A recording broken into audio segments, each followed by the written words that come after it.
Kuantan. Aduhai. Terima kasih Datuk Pengerusi. Jarang-jarang kita bermula dengan wanita berjalan ke hadapan, Yang Amat. Silalah. Terima kasih. Ladies first. Datuk Pengerusi, saya ucapkan terima kasih kerana beri laluan kepada wanita. Saya ingin memulakan perbahasan saya dengan butiran 050000 perhutanan dan 050100 dasar dan pengurusan.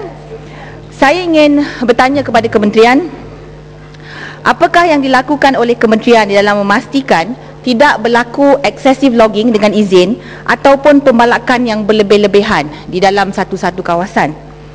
Saya juga ingin bertanya kepada kementerian, bagaimanakah prosedur pemantauan oleh pihak kementerian apabila ada kawasan luas yang diluluskan oleh kerajaan negeri untuk tujuan pembalakan. Saya maklum bahawa kerajaan negeri berkuasa untuk mengeluarkan lesen pembalakan. Akan tetapi bagaimana kementerian boleh memastikan kerajaan negeri bertanggungjawab dan tidak menjalankan aktiviti pembalakan sesuka hati? Bagaimana dengan dasar melaksanakan aktiviti pembalakan secara rotation ataupun bergilir? Bagaimana ianya dilakukan? Bagaimana pula dengan prosedur penanaman semula? Siapa yang bertanggungjawab memantau dan bagaimana pula penguatkuasaan? Datuk Pengerusi, saya amat khawatir tentang perkara ini bahawa kerana saya ada bukti bahawa dari Oktober 2007,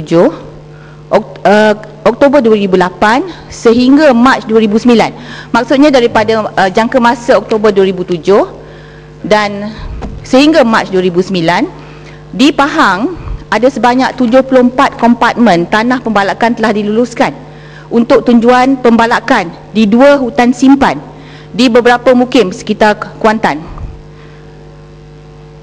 Jumlah keseluruhannya, Datuk Pengerusi, ialah 17,000 hektar ataupun 42,000 ekar. Ini satu jumlah yang amat besar.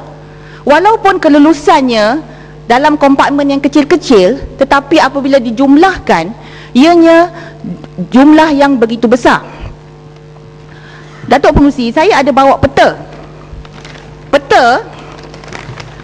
yang menunjukkan ianya kawasan yang begitu besar, 42,000. Ya, dan dia melibatkan 78 kompartmen. Walaupun diluluskan secara staggered dan kelulusan itu kecil-kecil, tetapi jumlahnya dan dia bercantum sebanyak 17,000 hektar. Ini amat-amat menakutkan saya. Kerana ini berlaku di hutan simpan.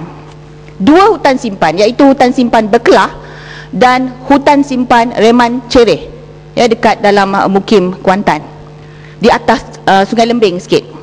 Bukankah hutan simpan ni, Datuk Pengerusi, merupakan pasak bumi dan perlu kita jaga sebaiknya?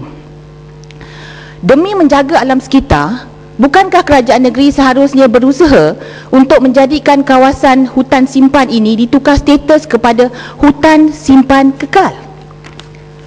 Convert daripada hutan simpan kepada hutan simpan kekal supaya boleh dikawal selia proses pembalakan di situ. Kekhawatiran saya, sekiranya tidak dipantau proses pembalakan ini dengan baik, hutan-hutan simpan ini akan botak, gondol, dan tiada lagi kawasan tadahan air, tiada lagi pasak bumi, dan kemungkinan akan berlaku banjir. Seluruh Kuantan boleh tenggelam, Datuk Pengerusi. Sebab kalau ikut peta ni, Datuk Pengerusi, bandar Kuantan ni kecil sangat berbanding dengan kawasan-kawasan yang telah dikenal pasti tadi. Banjir kilat boleh berlaku, banjir selut pun boleh berlaku. Sekarang ini pun kalau hujan lebat macam sekarang ni, 5 hari berturut-turut, 6 hari berturut-turut, air naik dengan cepat. Kerana sebelum ini ada pembalakan yang eksesif, ya, yang berlebihan di kawasan atas daripada Sungai Lembing. Jadi ini kalaulah proses pembalakan ini berterusan seperti yang dalam peta tadi, 42,000 ekar itu, dan saya dah teliti, ya, kelulusan yang meluluskan pembalakan tersebut. Tak tahulah siapa yang bagi letak kat depan pintu saya sampai saya dapat maklumat ni. Saya pohon, Datuk Pengerusi, kementerian memberikan jawapan yang meyakinkan Kerana setakat ini pihak MB Pahang belum memberikan respon kepada saya. Saya dah bertanya dia sepanjang 2 hari, ya, semalam dan hari sebelum ini. Bagaimanakah perkara ini boleh berlaku? Adakah Esko sedar perkara ini berlaku? Saya kata kepada dia, Esko Pahang tu tak cekap sangat. Mereka sedar ke perkara ini dah berlaku? Kerana ianya staggered, sikit, tetapi apabila dicantum menjadi satu kawasan yang begitu besar. Setakat ini MB belum memberi jawapan, ya, dan selepas 2 hari saya bertanya. Saya pergi kepada butiran 060200 iaitu EIA. Akta Kualiti Alam Sekeliling Pindaan 1985 menetapkan bahawa kajian EIA hanya perlu dilaksanakan sekiranya pembangunan melibatkan keluasan melebihi 500 hektar tanah Tuan Pengerusi. Maka pemaju syarikat konsesi balak tahu cara bagaimana untuk beat the system, ya, dengan izin.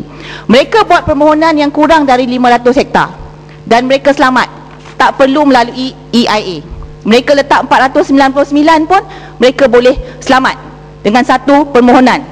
Dan semua permohonan ini yang diluluskan saya dah kaji, 78 kesemuanya kompartmen, semuanya kurang pada 500 hektar. Maka tak perlu EIA on individual kompartmen. Tetapi apabila digabungkan kesemuanya dan ianya next to each other dengan izin, ya, Tok Pengerusi, dia punya jumlahnya begitu besar dan luas tanahnya. Pada saya ini satu tindakan yang tidak bertanggungjawab bagi pihak pemimpin.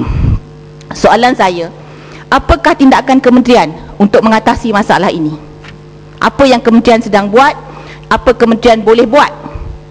Tidakkah ada usaha untuk meminda akta EQA ini, ya, Akta Environmental Quality Act ini? Sebab 500 hektar itu boleh diputarbelikkan. Bolehkah kita keluasan tu dikurangkan kepada 200 hektar contohnya, supaya lebih sukar, ya, untuk mendapat kelulusan, kerana kena ada buat EIA